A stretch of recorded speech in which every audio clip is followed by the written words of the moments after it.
I remember it like a movie that I've seen 100 Ooh. times. Every detail is there. Hello, my name's Kay Anderson, and you are listening to Lost Spaces, the show that's all about lost queer spaces.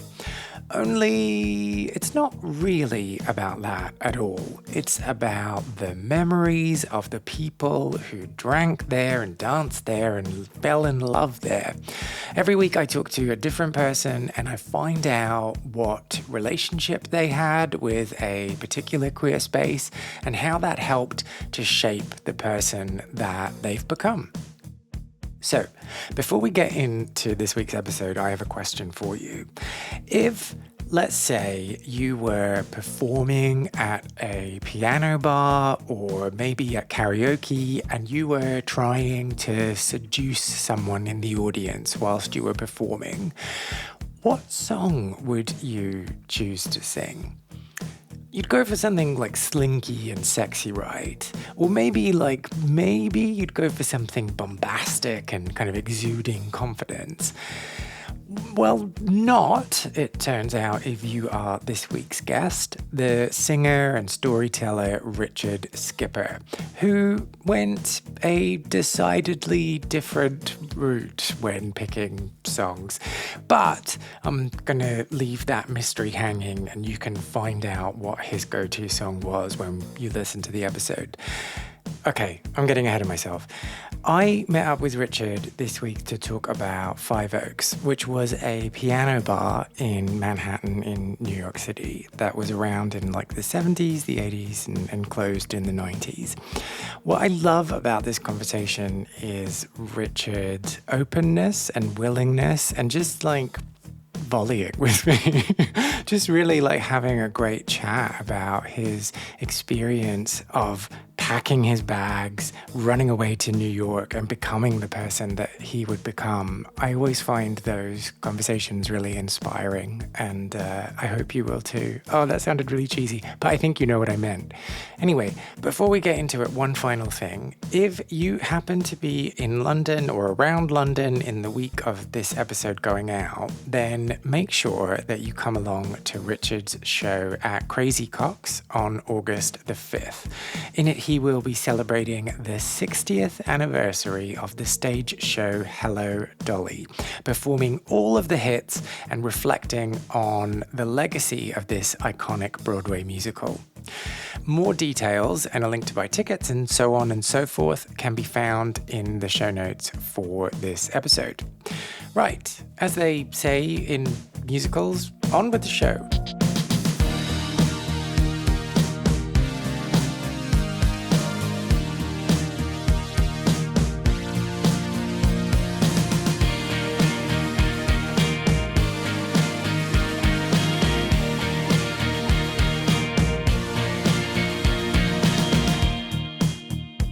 I left home when I was 18 years old.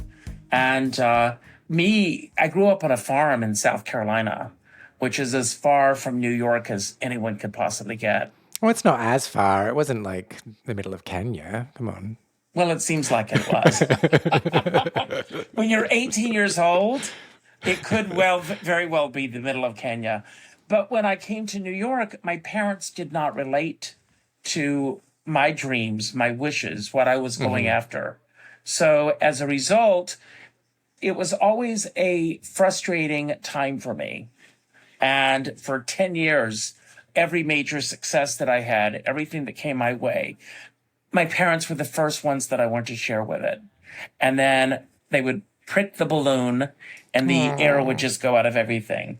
And I don't say that for sadness or anymore because I've just accepted it as that's what it is. Well, and I think maybe we have some similar experiences here.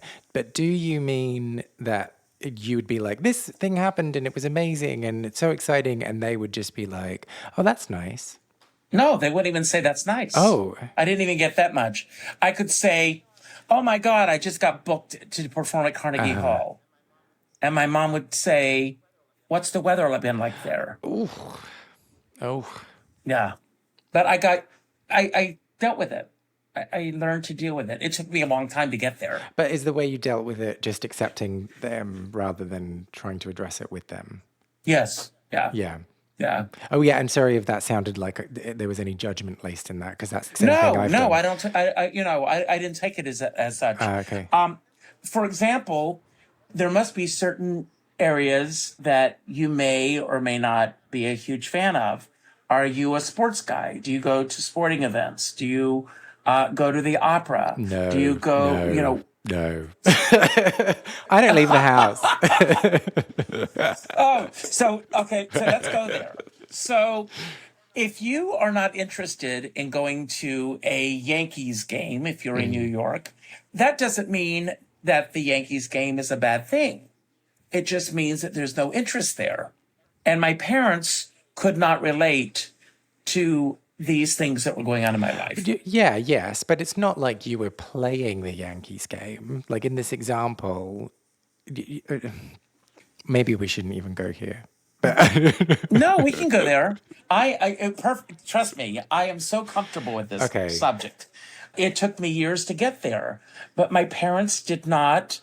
It was not a part of their way of thinking. Yeah. I mean, but the point I'm trying to make is that it's not like it's me saying to you, oh, hey, Richard, do you want to go to this exhibition with me? And you saying, no, I'm not interested. And then me being like, oh, okay, well, I'll go on my own.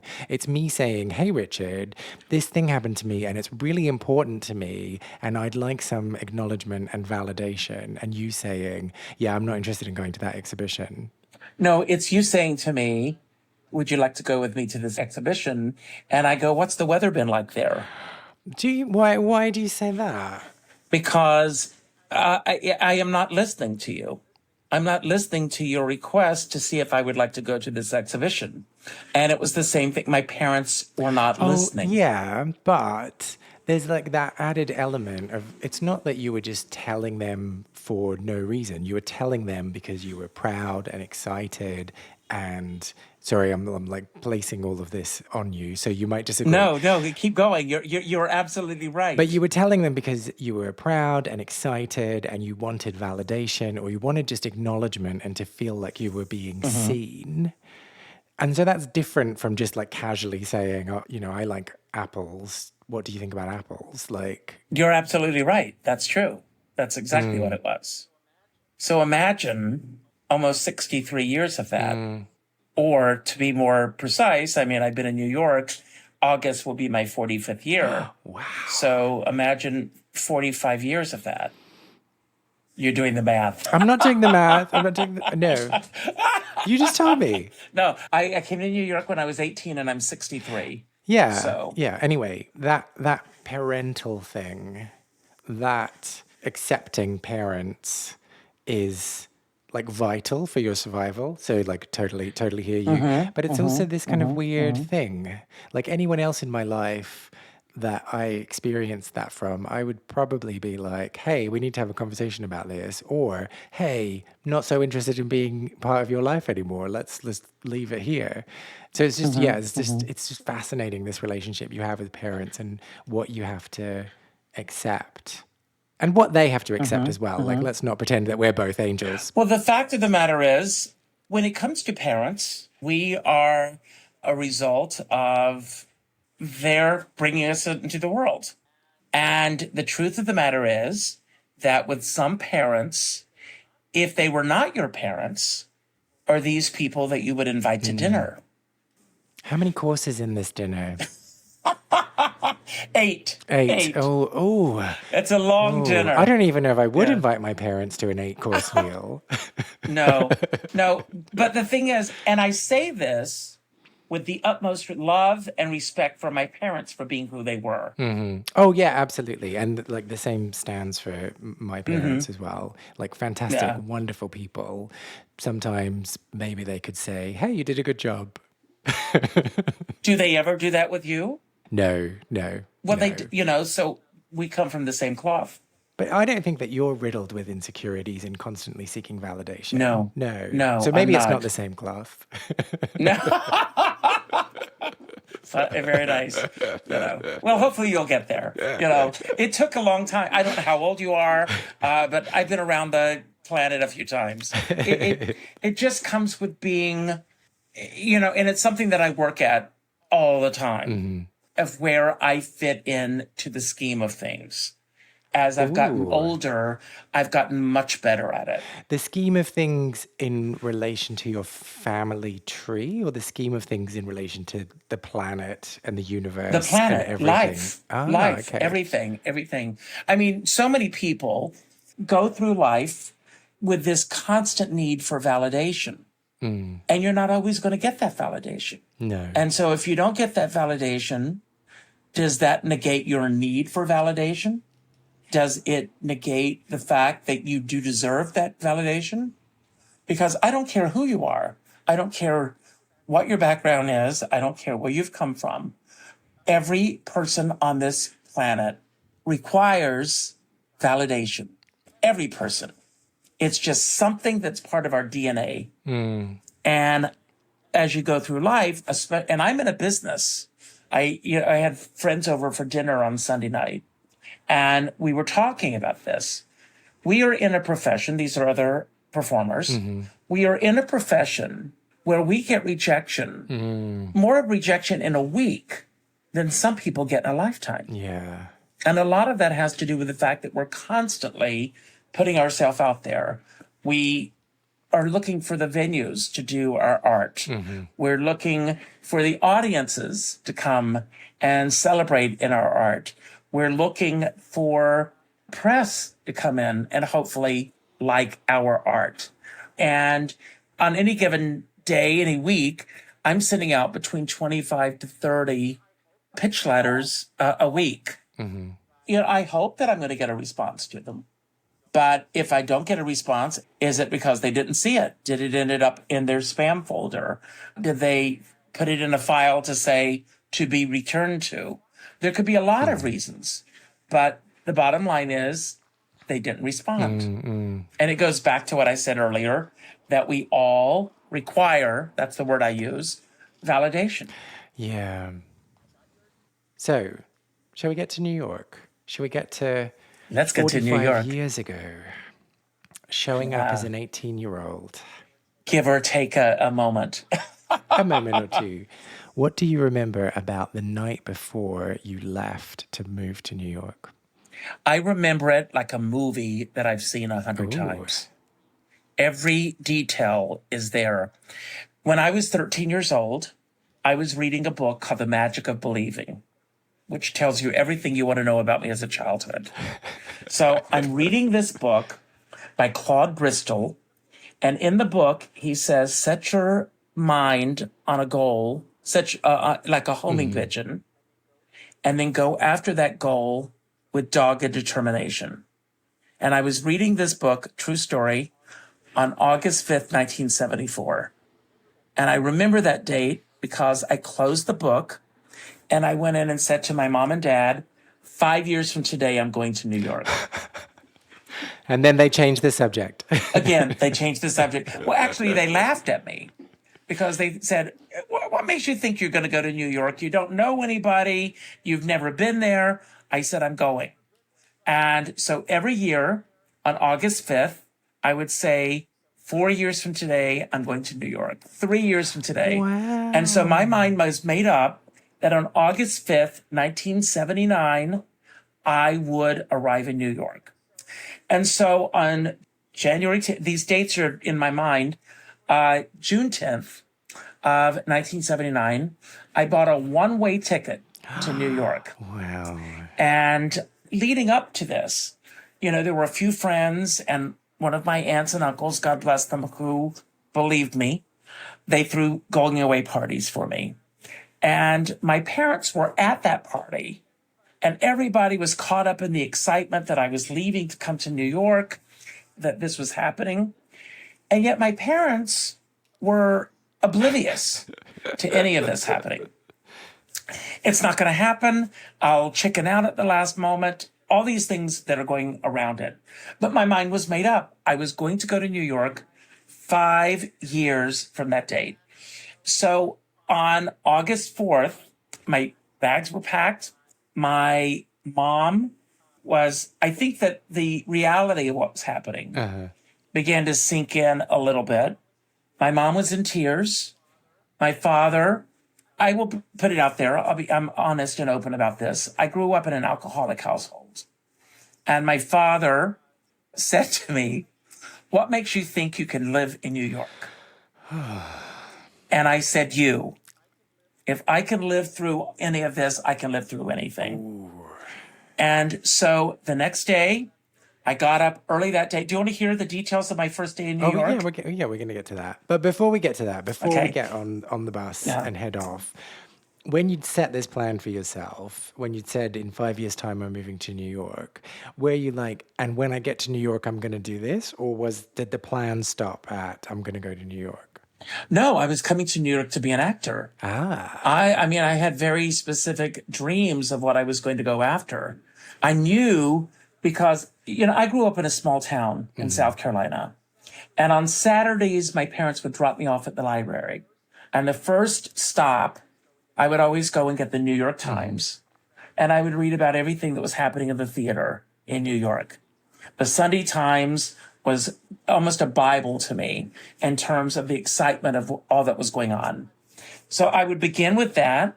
And then anytime there were new books that came out on the theater or on New York, the head librarian would always put them aside she would put them aside for me because this was my magnificent obsession. And I just could not wait to get to New York and be a part of all this. And so that I was very specific with why I was coming to New York. And I realized as time goes on that not only was I running towards something, I was also running away from home.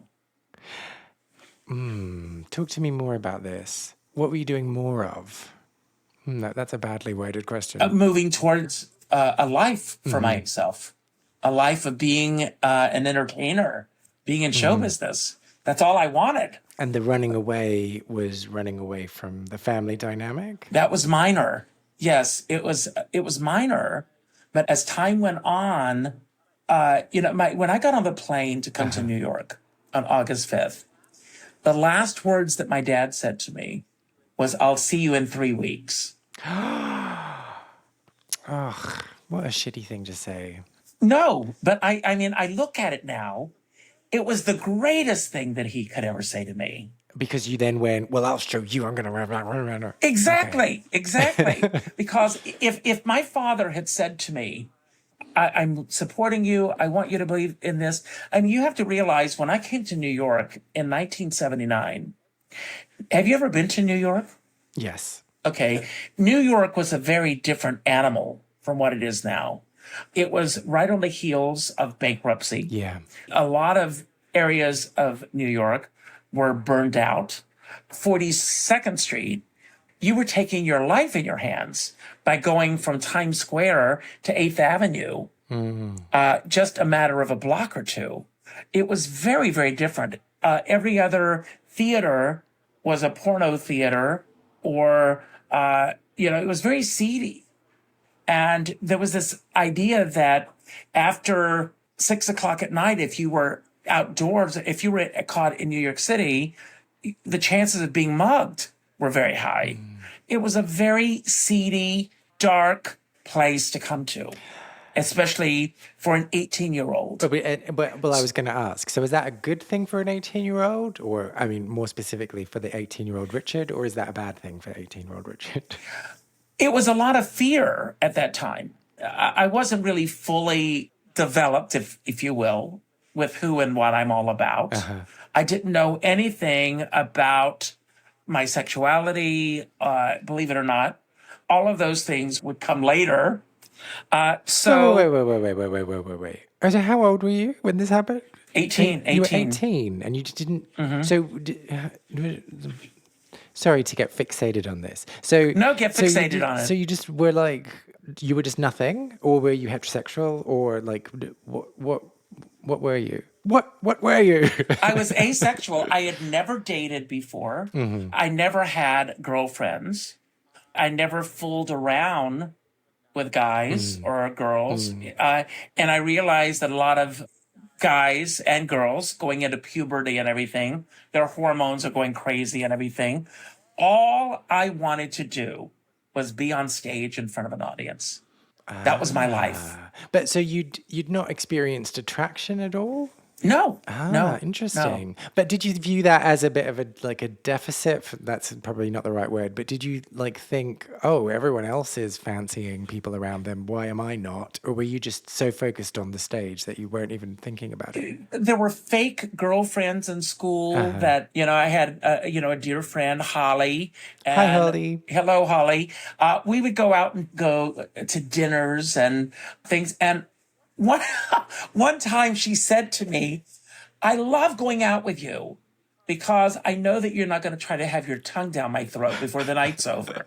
And I didn't think about it at that moment. Maybe she knew, but I didn't know. And it took me a few years before that began to happen for me. I mean, even after coming to New York, I was 18. I did not have, believe it or not, I'm going there. I did not have my first sexual encounter until I was 21 years old. Wow. Okay. I mean, that in and of itself, that's not such a big deal. 21, that's not that old. But Richard, you were in theater. You were surrounded by homosexuals. Yes. Yes. So, I want to ask more questions about this, but I'm aware that we've kind of gone slightly off track. So let's get back on track, and we'll come back to this. Hopefully, all of it all comes together. Yes, it will all come together. But so arriving in New York, that very first week, days, the first kind of experiences of New York, what do you remember most? Well, I had reached out to a guy that I knew from my hometown who had moved to New York. I wrote a letter to him on my 18th birthday saying that I was coming to New York in August. And if he could recommend, this is how naive I was, if he could recommend the nearest YMCA. Aww. Because I heard that everybody went to the YMCA when they came to I hear it's New fun to York. hang at the YMCA. It's fun to hang out at the YMCA. That's what I thought, not even knowing the implications of what that song was about. I was so naive, I can't even believe it. But I wrote to him and I did not hear from him. So I called him up and he said to me that he had his own apartment and I could stay with him. And that he had his own business and that I could work as an intern in his business until I got on my feet. And he would make sure that I was off and running. And those doors opened for me. And I thought, this is all wonderful. The morning that I was coming to New York, I called him to remind him what time I was arriving at the airport. I flew into LaGuardia Airport. And when I called him up to say that I was coming in, he said, I'm really sorry, but I'm not going to be able to pick you up at the airport. He said, take a taxi. And my next door neighbor was a taxi driver from Washington, D.C. And he said, don't take a taxi. They will know that you're fresh off the turnip truck and they're going to drive you all over New York. It's going to cost you a fortune. So I said, well, what do I do? They said, take an airport limousine. And what they were referring to was the shuttle bus. Okay. Because there are these shuttle buses that you just tell the driver where you're going and he will take you to door to door where you want to go. Well, naive Ricky Skipper from Conway, South Carolina sees a sign that says limousines and I get in line and I hired a black stretch limousine. So that was my first day in New York. Well, I mean, show up as you mean to go on, I think. Right. So we got to the apartment, which was 86 and 2nd Avenue. David came downstairs, shocking to see me getting out of the limousine. We go up to David's apartment. It was a 5-story walk up. It was a railroad flat. Do you know what that is? Yeah, so like long, thin. Yeah. Right. So it was a railroad flat. I go up and the room reeked of pot. I mean, he had lied to me. He very well could have picked me up at the airport, just didn't do it. And we got in and he asked if I wanted, I don't smoke or, so I didn't want any part of it, that. But he said, let me walk you around. and show you a little bit of Central Park. Again, we were at 86 and 2nd Avenue. So we walked over to 5th Avenue, went to Central Park. And the first stop was Bethesda Fountain, which is cleaned up and beautiful now. But at that time, it was a big drug hangout. So that was my first real glimpse of New York. Then he walked me through the Rambles. Do you know about the Rambles in Central Park? I might do. Is that where men meet men? Yes. So it was like my eyes were popping out of my head. I mean, it was like, what is going on? So we go back to the apartment and he starts putting his things into a duffel bag. And he says, I'm staying with a friend for the night. You have the place to yourself. And tomorrow morning, you'll meet Brad and Lisa. And I said, who are Brad and Lisa? He said, they're my roommates. I said, do they know anything about me? And he said, they're going to love you. So the next morning, that night, I'm not ashamed to tell you, I cried myself to sleep. Aww. It was my first night in New York. I was alone. I had never been on my own before. I had never slept in another bed except when I was at my grandparents' house. I had never been anywhere. I was totally, as the word I keep going back to is naive. So the next morning, I got up to go to the bathroom. And as I'm walking through what was Brad and Lisa's bedroom, I walked into them doing what comes naturally. And Brad said, well, hello there. And Lisa said, can I say it? Go on. Say it with conviction. Who the fuck are you? Yes. And I said, I'm David's new roommate. And she said, over my dead body. And I went into the bathroom and I sat on the side of the bathtub and I began to cry again. And it's like, what have I gotten myself into? A few minutes later, Brad came and knocked on the door and says, come on out, we'll talk. And they explained to me that this was not their apartment. It was a sublet.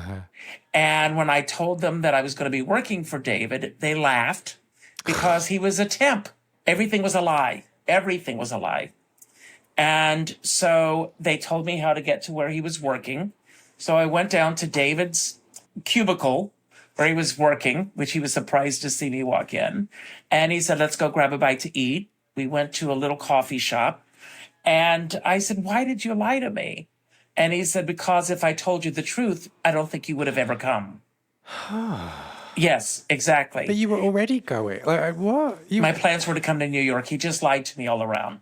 But he told me, we went and got the Village Voice. And in the Village Voice, on the back page were a list of all of the jobs that I could possibly go after. And he said, circle everything that says no experience necessary. And then go in. And the first one that I circled was to go work as a messenger on Wall Street, down in that area. Yeah. For $6 an hour. Ooh. And this was in, again, 79. I went in, I said, I literally got off my plane yesterday afternoon. This is my first full day in New York, and I need a job. And they hired me. And I was a messenger, which was a great job to get to learn Lower Manhattan because I was going everywhere and learning addresses and learning how the layout of New York was laid out and everything. So I came back that night. And they said that I could stay there. And Lisa said, as long as I was helping with the laundry and the cleaning and everything. So I became like a houseboy in this apartment. So I was there for about 2.5 weeks. And I came home early one afternoon and found Brad and David in bed together. I see. Then it all dawned on me as to why Brad and David were happy about my being there. And I could understand Lisa's trepidation for me not wanting to be there. But then the following Sunday, I came back and they were looking through the want ads for a new apartment. And I said, where are we going? And Lisa said, we don't know where you're going, but you're not going with us. She was cruel to me from the moment I arrived there. So again, I have this job.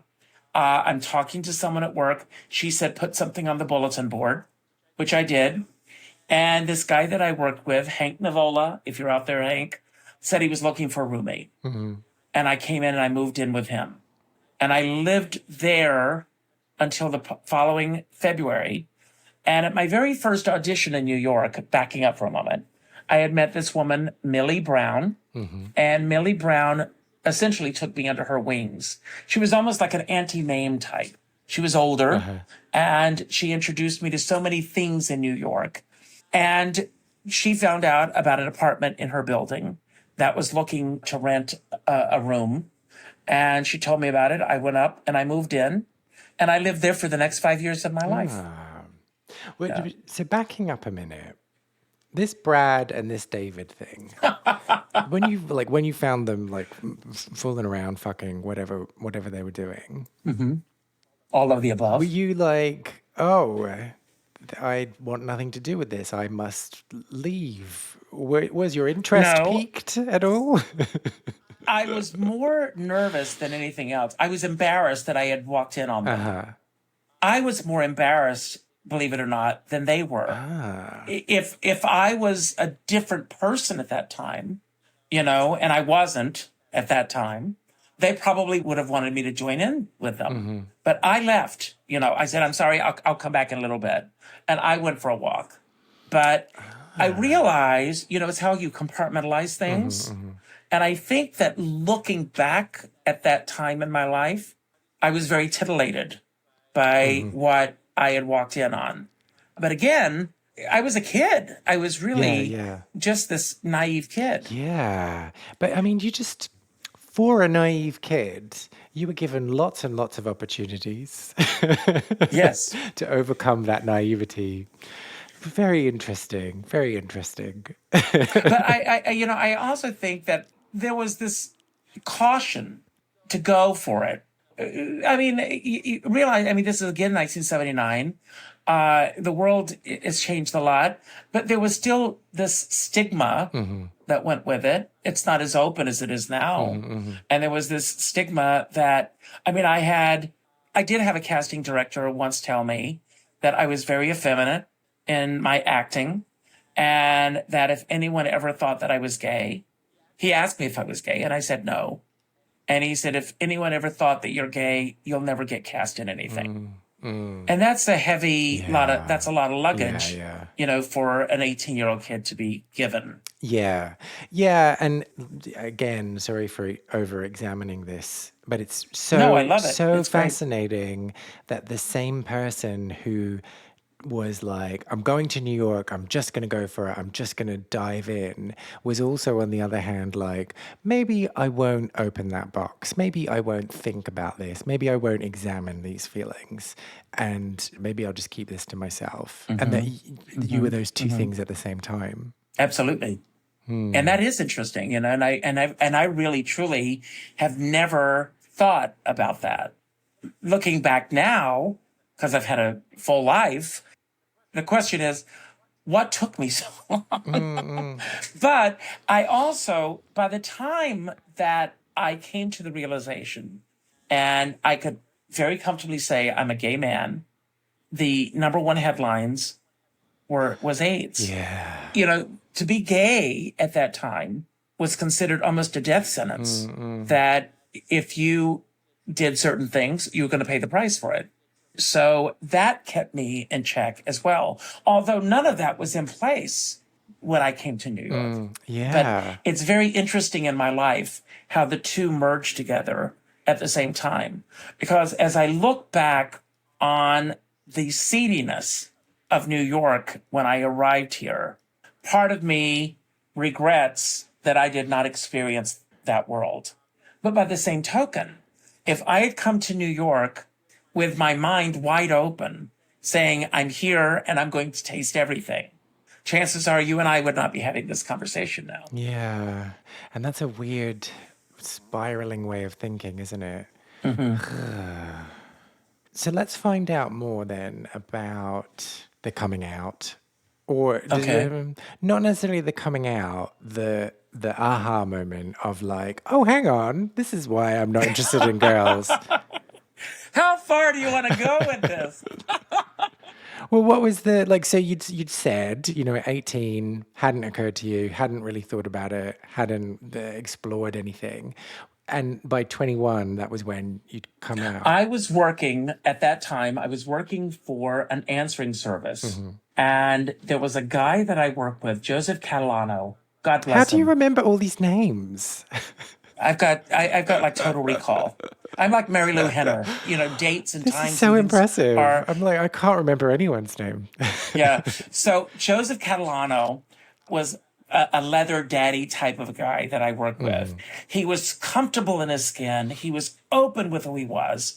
And all of these things were going on. And if you want me to go there, I'm going to go there. So he was very much in this mode of you are gay. And he says, I want to take you to the bars. And I like Joseph a lot. And I said, Joseph, I'm not going to go to the bars with you. And I was young. I was cute, so we can go to these bars. And he said, you're going to walk in. And he says, it's going to be like Christmas morning for you. He said, everyone's going to love you. Don't worry about it. And I kept saying, no, no, no, I'm not going to do this. Well, I started getting these strange phone calls at work late at night. And I thought it was Joseph. And I started playing along. This was at the answering service because I worked from midnight to 8 in the morning. I was there by myself. And these calls would come in.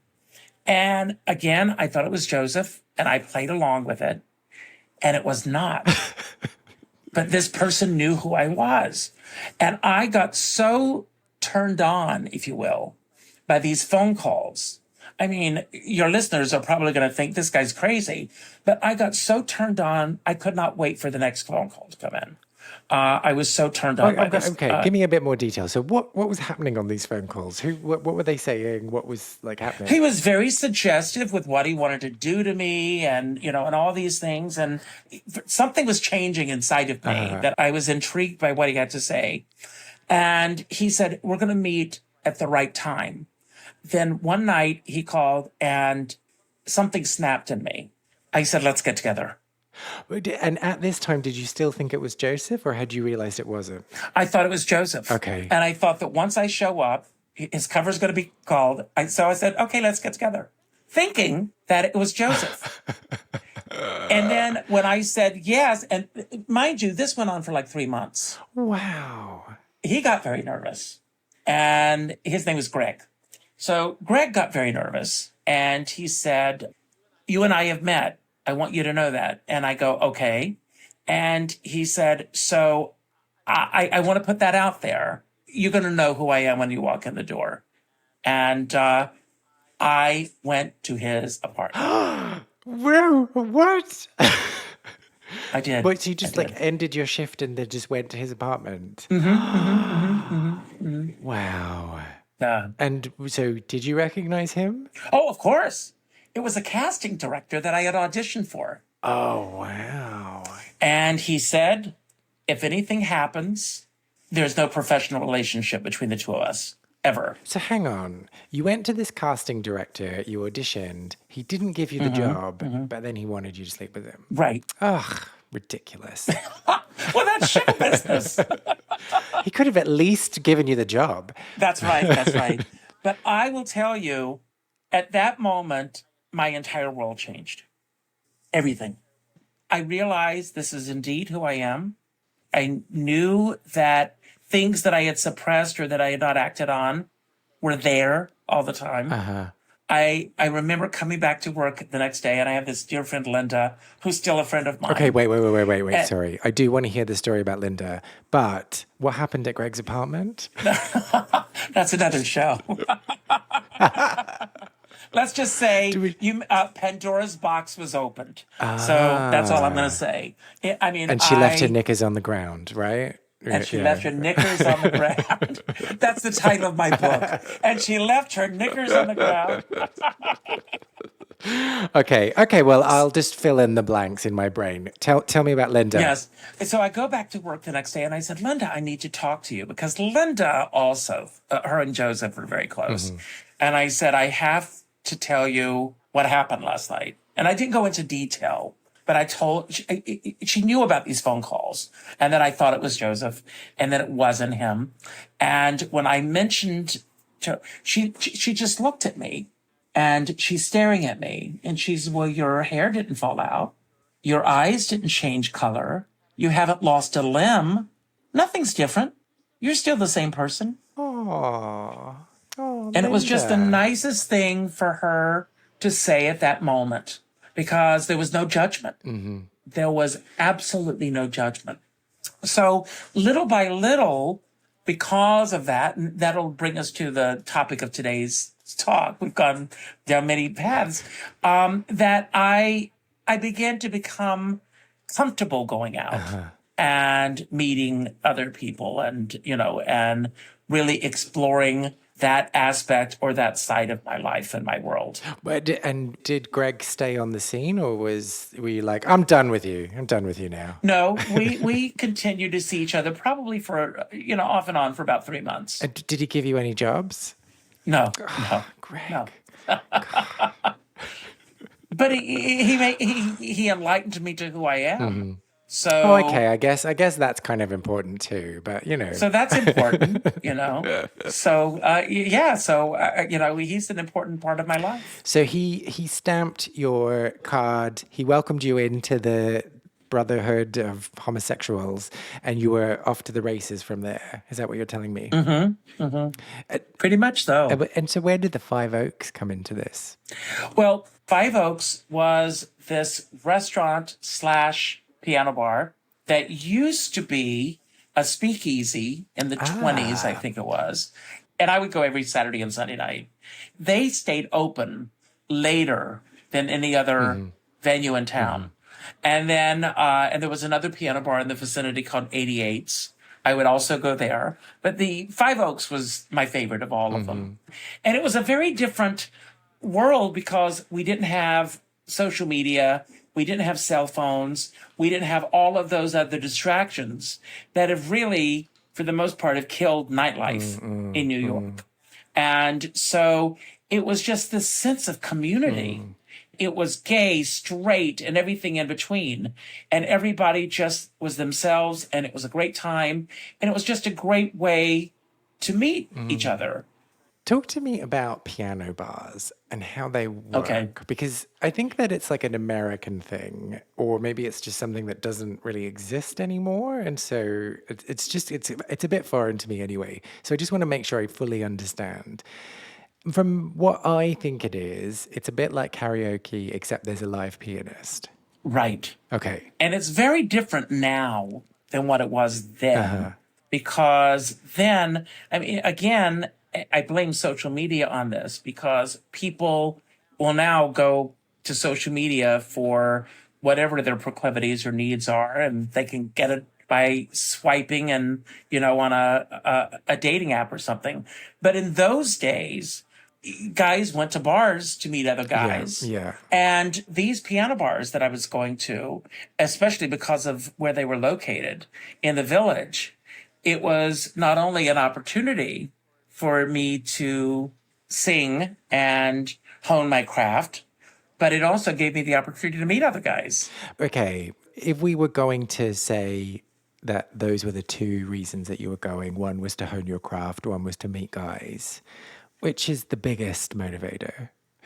I think it was intermingled. It was a little bit of both. But so, Richard, would you get up and perform a song and make fuck me eyes at someone in the audience member? No one's ever asked me that question before. But yes. So what was the song that had the Yes. biggest success rate Yes. then? I did Sing with the Strings of My Heart, which is a Judy Garland song of all things. So you were properly gay by this stage then? I was properly gay. It was like, what took me so long? Properly, I've never heard that before. Properly gay. So I was very, I was comfortable in my own skin. I knew who I was. I knew what I was about. And I knew that if I wanted to meet somebody, I was going to meet somebody. And it never failed. But I mean, it's not a very sexy song, Zing Went the Strings of My Heart. No. But all you need to do is wink at somebody. Oh, and if okay. Oh, my God. And so now when you hear that song in present day, are you able to listen to it without getting randy and thinking about all those Yes, men. yes, yes. Even then, the song didn't make me randy. It was how you lured them What in. ma- what made me randy was seeing somebody that I was attracted to. I remember one night I'm at the piano bar and this guy walks in and he was the most gorgeous man I think I had ever laid eyes on. Blonde hair, blue eyes, magnificent body. He smiled at me and I smiled at him. And then I finished singing and he comes over and he says, I would like to buy you a drink.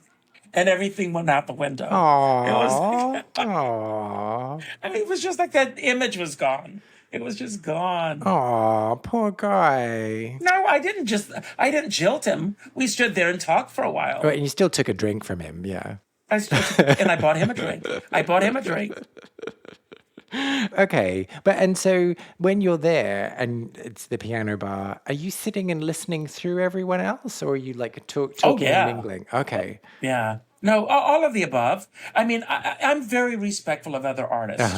And so if I'm there and if somebody gets up to sing, a lot of times at a piano bar, which is different than a karaoke, is that people are singing together. Oh, okay. So a lot of people would be singing along together. But if anyone got up to do a solo spot, and I still remember the names of the piano players in each of these rooms, Stanley, for example, the Monster, or Marie Blake would say, now Richard Skipper, and she would get me up to sing, and I would get up and do a song or two. It wasn't always Sing with the Strings of My Heart, but that was one of the first songs that I remember singing in the piano bars. But and did you get a bit competitive with other people? Were you like, I'm going to get a bigger clap than you? No, that's not my style. No, it never has been. Is there anyone that you were like, ugh, it's this person again when they performed? I won't mention any names. No, I mean, I think that there were some people that got competitive with me, and I could feel this vibe coming from them when they came in. And once in a while, they would be outright rude to me. Oh, you're singing that song again, that kind of thing. Well, because that is the lovely and terrible thing about performing, is that you do get this opportunity to like share your craft and share the thing that you're most passionate about with an audience. But you do have all these weird, like snipey, bitchy, like competitiveness type stuff coming through from other people that you have to navigate as well. I think that's life in general, don't you? Oh, maybe, but I don't think you experience that in like a regular nightclub when you're like just going out to have fun. No. I mean, if I'm going to a nightclub, I'm going to see a specific artist, and I'm there to support them and to celebrate them. When I go out, I don't go out to promote myself. I don't go with postcards about my next show or this is what I'm doing or anything. I'm there simply to support them. Oh, yeah, but in that dynamic of a piano bar when everyone's getting that opportunity to perform, that's kind of what I'm referencing, that like it can be this weird like energy and people can be like giving you strange vibes that throws you off kilter and blah, all that mess. Yes. So Five Oaks, what else do you remember about those days? Well, the Five Oaks was a very popular place, even after, my husband and I met at a piano bar. I was a singing waiter by this point in 1990. And we continued to go to the Five Oaks for a while. In the mid-90s, there was a serial killer in New York called the Last Call Killer. And he actually picked up one of my dear friends at the Five Oaks. And he was brutally murdered. And this guy, Michael Zakaris, there's a book called The Last Call Killer. And there's actually a chapter about the Five Oaks and Michael Zakaris, who would end every night by singing, I'll Be Seeing You. That would be the closing song, and he would come up and do the song. And once that happened, there was a trust level in the community that disappeared. Yeah. Because until they found this guy who did it, everyone was a suspect. There was speculation. It could have been this person, or it could have been that person. Yeah. Or there was also this level of if it wasn't Michael, it could have been anyone else in that room. Yeah. It could have been me. Yeah, yeah. I mean, it was just, and what this guy would do is he would go in and he would strike up a conversation with mostly men in business suits. A lot of the men that were his victims not only had this horrendous end to their lives, but they were leading double lives. And their families were finding out about this at the same time. And then you've got that level, and then you've got this other level on top of that, that, that this happened here. It happened at the end of one of our evenings. As a waiter who worked also in that world, there's this straight, and again, I don't know if it goes on today, because I'm so far removed from the world now and what that scene is like. But at that time, when last call is called, some people who are on the prowl or are hoping to hook up will end up not always making the right decisions.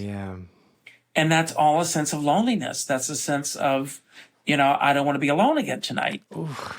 And so how long was that cloud hanging over? Like, how long until they'd found the killer? The killer, it didn't happen until a few years later because of a forensics expert out of Canada, of all things, that opened up the case. I mean, there's a lot of speculation as to why the New York Police Department and FBI and detectives were not acting as quickly on this. There are people who want to say it was because it was gay related, that they didn't put all their energy behind. I don't know. I can't speculate on that. But the Five Oaks closed probably within I don't even think it was 2 years. I think a year and a half that they closed after this incident. Are you saying that it closed as a direct result of that? Oh, absolutely. Business changed. Everything changed. A lot of the wait staff quit. The business dropped off. I mean, realize that also in that 2-year period, they had not found the murderer. Yes. Yeah. And so business really began to drop off at that point. And you'd also said that you'd started your relationship at this point, so maybe you'd stopped going out as a result? Is that a terrible characterization of you? Danny and I met Memorial Day weekend of 1990, and I moved in with him in September. Wait, when's Memorial Day? I just want to make sure I've got... That's in May. Okay. That's in May. That's the last weekend in May. And then around Labor Day, I moved in with him. That's in September.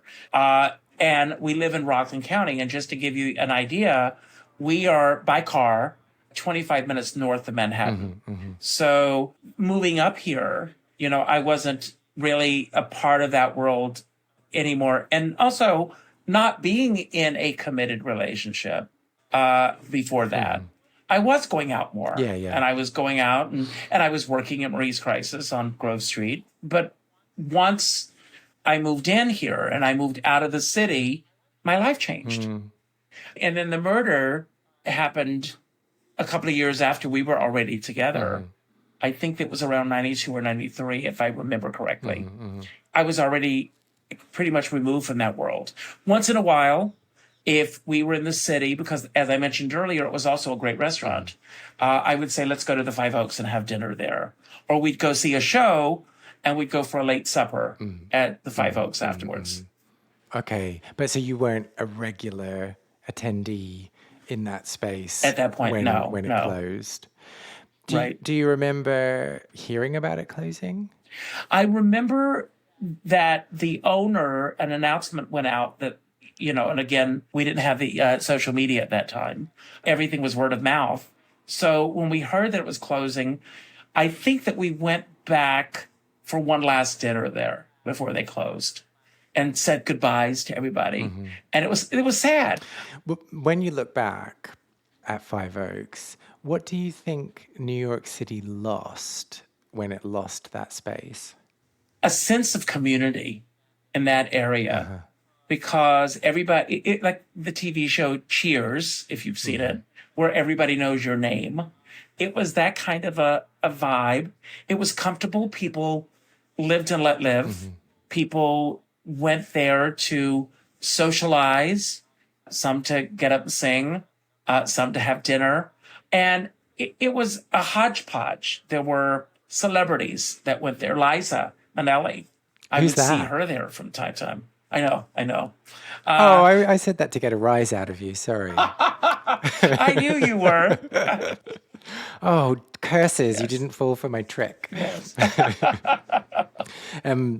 So if you could indulge me very quickly for our last Okay. question, I want you to imagine that you have jumped in a time machine, you've put in the settings on the time machine to the 5th of August, 1979, and you whir it up, go back in time, and you run into yourself, Richard, as he steps out of a limousine onto the sidewalk in New York City.